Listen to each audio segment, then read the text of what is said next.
Hello, hello, hello, coaches and leaders. I have Dr. Lisa on, and recently we actually had another Dr. Lisa on.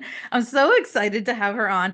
She is from Carolina Cap, and I wanted to have her on because she has expertise in something that I know I'm still learning about, and I think a lot of you will find this useful.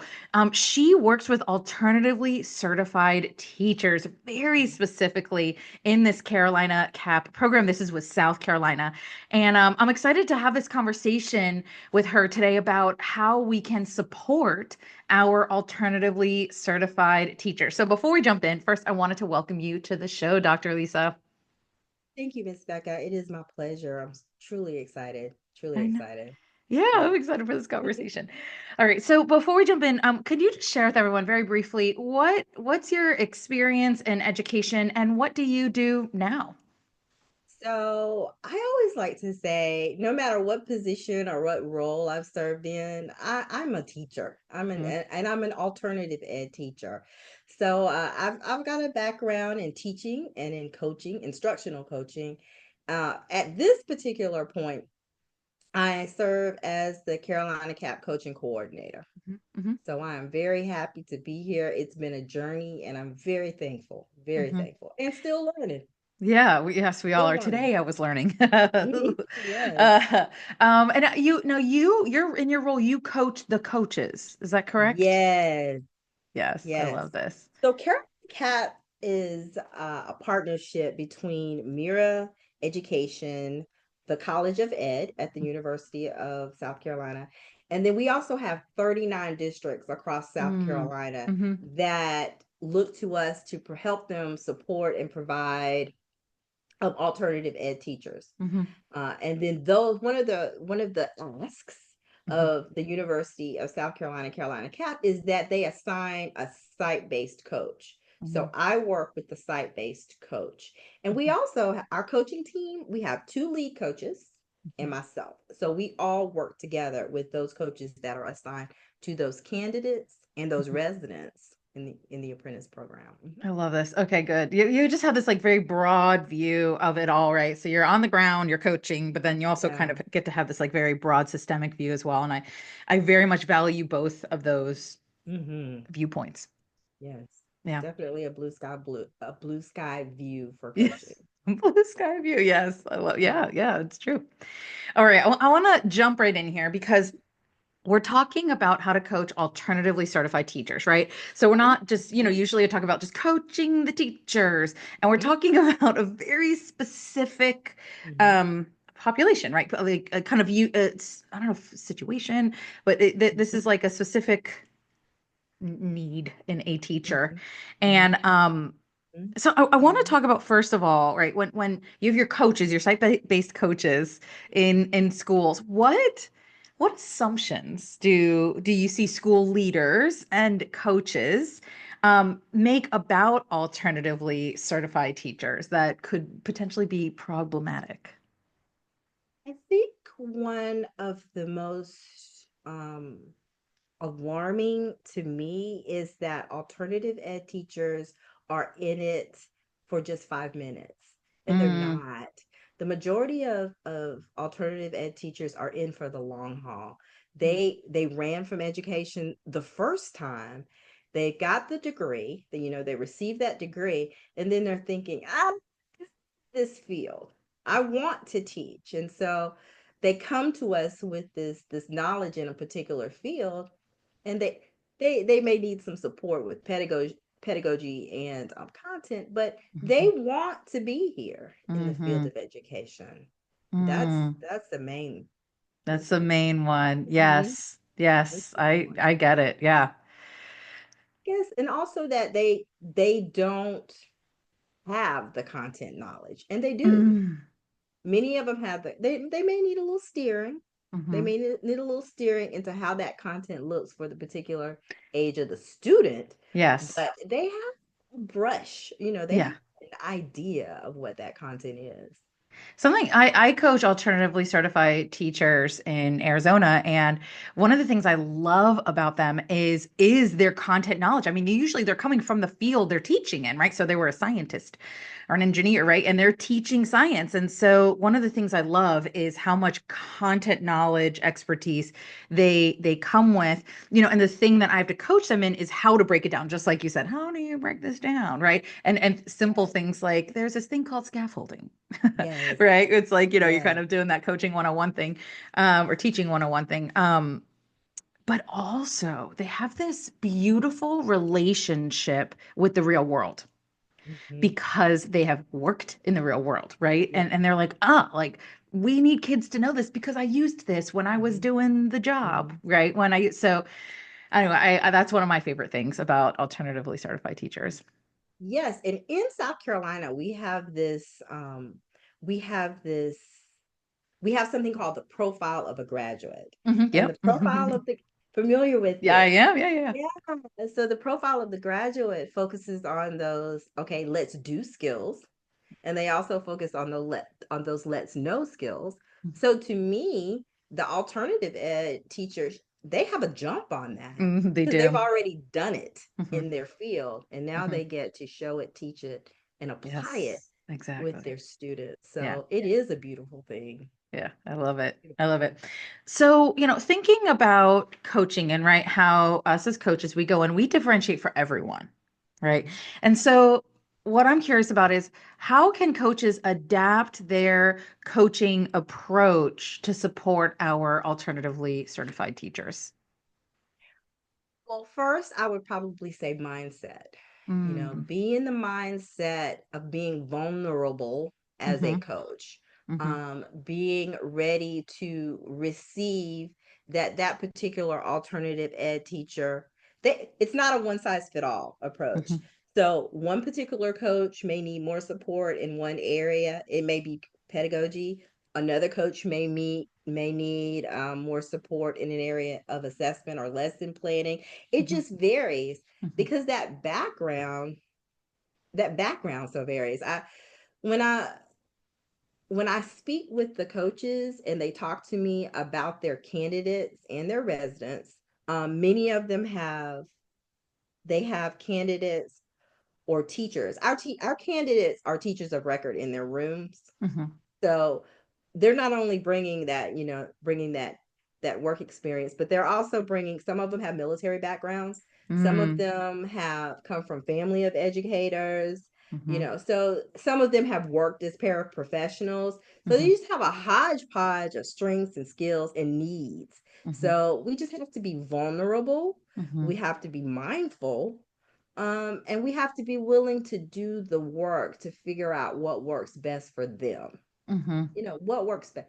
Is it scaffolding? Is it modeling? Is it co-teaching with mm-hmm, them? mm-hmm, What's going to work for their learning style? Because we want to set the tone mm-hmm. so that they use that same approach that we use with them with their students. Exactly. And one of the things that I really lean into when I'm working with my alternatively certified teachers is honoring their expertise. We talk about honoring teachers' teaching expertise, but these Mhm. folks come with this like other world of expertise, right? Like Yes, you were a blah blah blah, right? An engineer. I don't know why it's stuck in my yes. head, but right. So like say you were an engineer and now you're teaching science in a high school classroom. Like that there's the honoring that expertise, Mhm. right? So taking time, I take time to say, what did you do before? Mhm. Right, like, Mhm. wow, that's really cool, I've never done that before, right? um Yes, definitely. That conversation has to be had. That mhm, should be held very early in that mhm, coaching conversation, because mhm, that sets the pathway. That mhm, kind of directs the pathway, navigates them through on how they're going to move from good to great mhm. in their position. Exactly. And That we is get to connect to like any kind of background knowledge they have as well. It's like when you were blah blah blah. It's like, oh, in the classroom, it's similar in this sense. So any kind of connections I can make as well, I think. I noticed as well that they have the neatest activities Yeah. because they have on the site training with their Yeah. content. So Yeah. they're able to bring they're able to adjust what they did in Hmm. the quote real world Hmm. so that it looks like and feels like Yes, what exactly. student needs. And I that agree. goes Yeah. back to that those world class skills that Yeah, kids need these days. I shouldn't say exactly. kids, students. It's my old school. I love it. I love it. So, thinking about coaching priorities now, when when we're coaching an alternatively certified teacher for their first year, what priorities would we want coaches to have? I want them to have lesson planning skills. Mm, We want them to know what they want their students to know and be able to do. And there needs to be some directed, continued supporting time with lesson planning. It's not a one or done deal. That's the To me that's one of the beauties of our program is that we really push supporting that uh candidate along the way, lesson planning being very, very high. hmm. And then we look at classroom management. And we pride ourselves that classroom management is not behavior. It's Hmm. literally managing the classroom, understanding how this lesson is going to work, how that's going to affect, yes, the behaviors, but also the culture and the feel of the classroom and building connections with that student and that student building connections with that content and Hmm. how they're going to use it and why does it matter. Hmm. So I would say instruction, I would say classroom management, and also, again, that teacher of record, that alternative teacher being being vulnerable and open to this is what I need to do in order to move my students to the Hmm. next level. Hmm. That's Yeah, so important yeah, because it has so many variables it that does. go beyond instruction, Yes.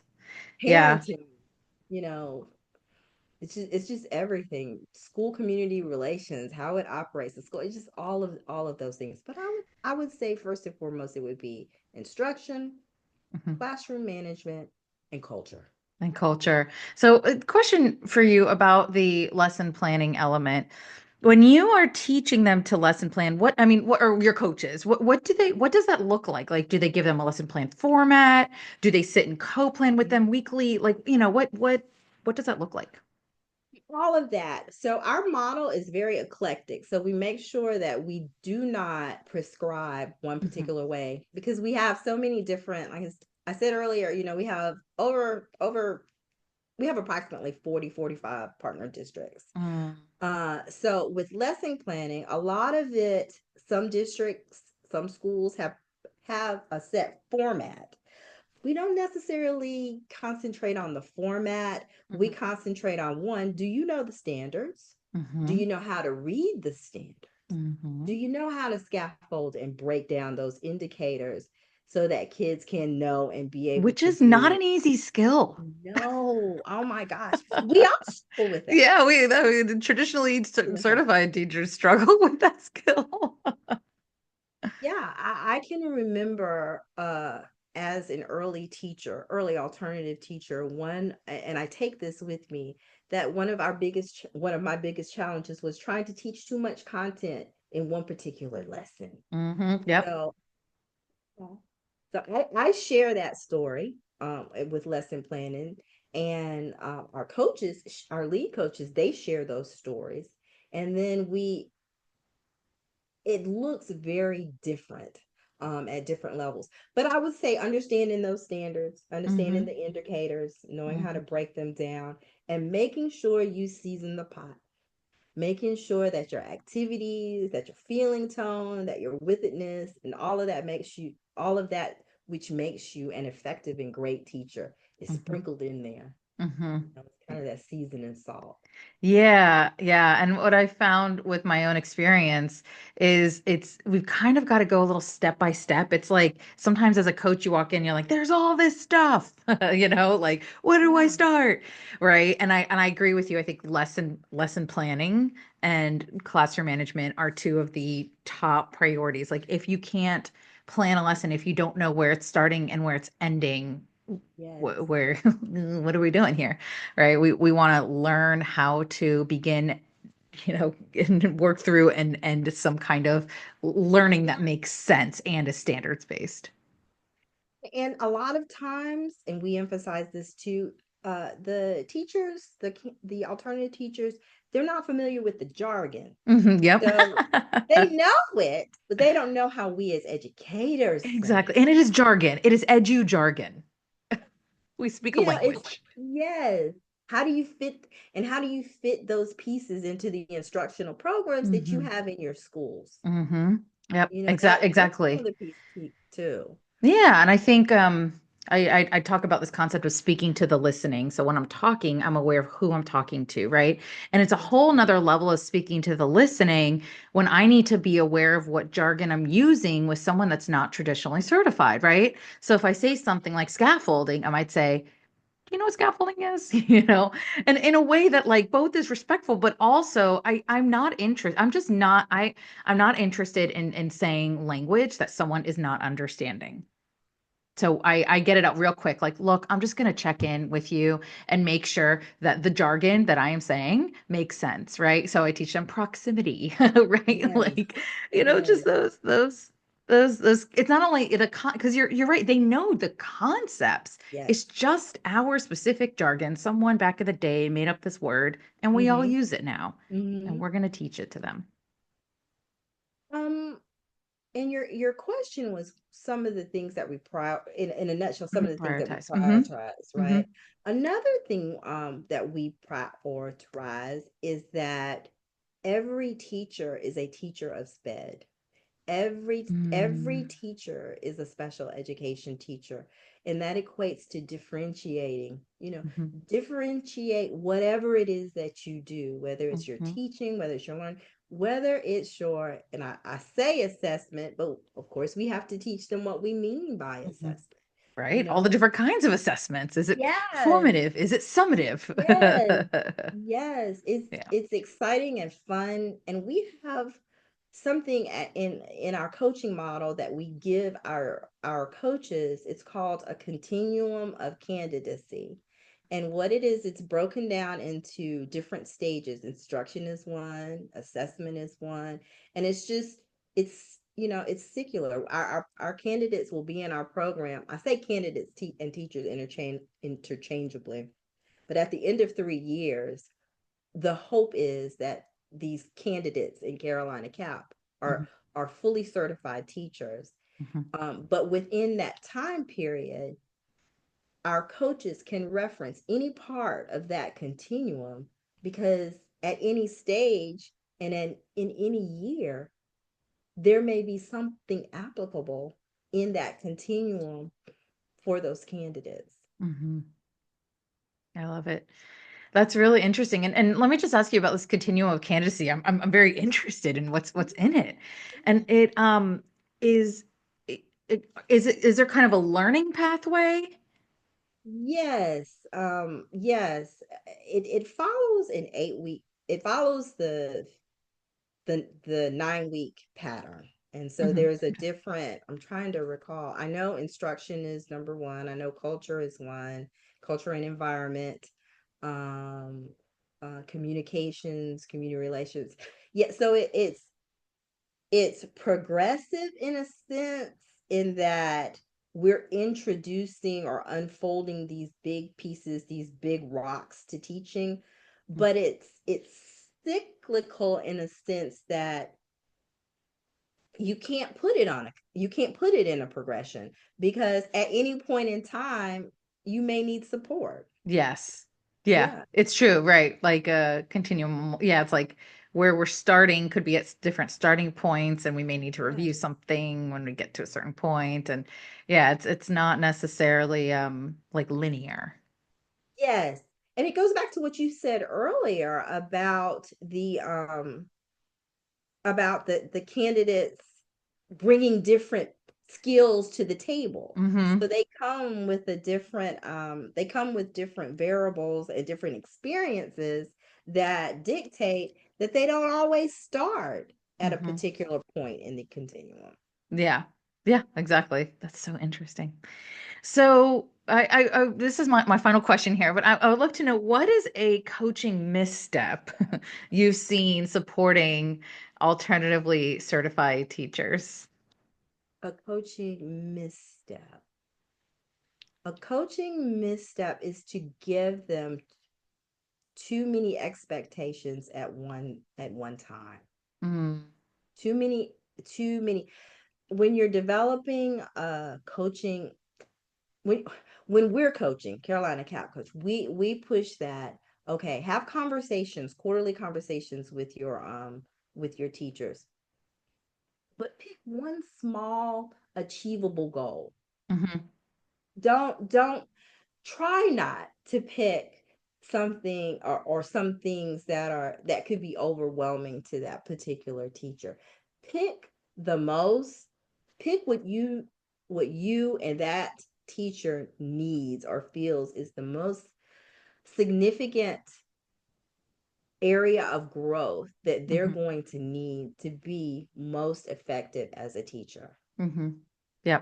Yeah, I and love it. And yeah. prioritize it. Yeah, and Mhm. I would very much echo that. That's when I'm coaching coaches with alternatively certified teachers. That's exactly the biggest coaching misstep that they want they see all the things that need Yes, to, be addressed and and then it's like we want to do all of it and it's like hold on, we can't, overhaul the the culture and all the lesson planning and unpack all the yes, standards and we can't do this all at once. We need to do yes, one step at a time.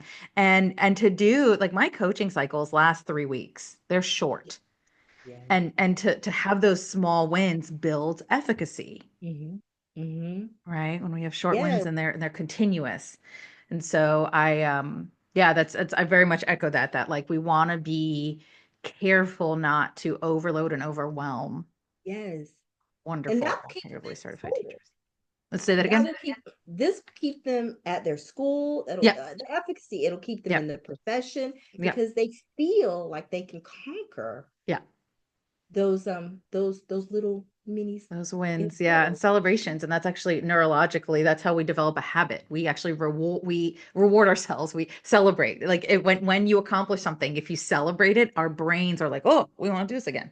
And that's how you create a habit, right? And so when we create these small achievable wins and we can celebrate it, like really acknowledge it, not be like, "Well, that was just the beginning."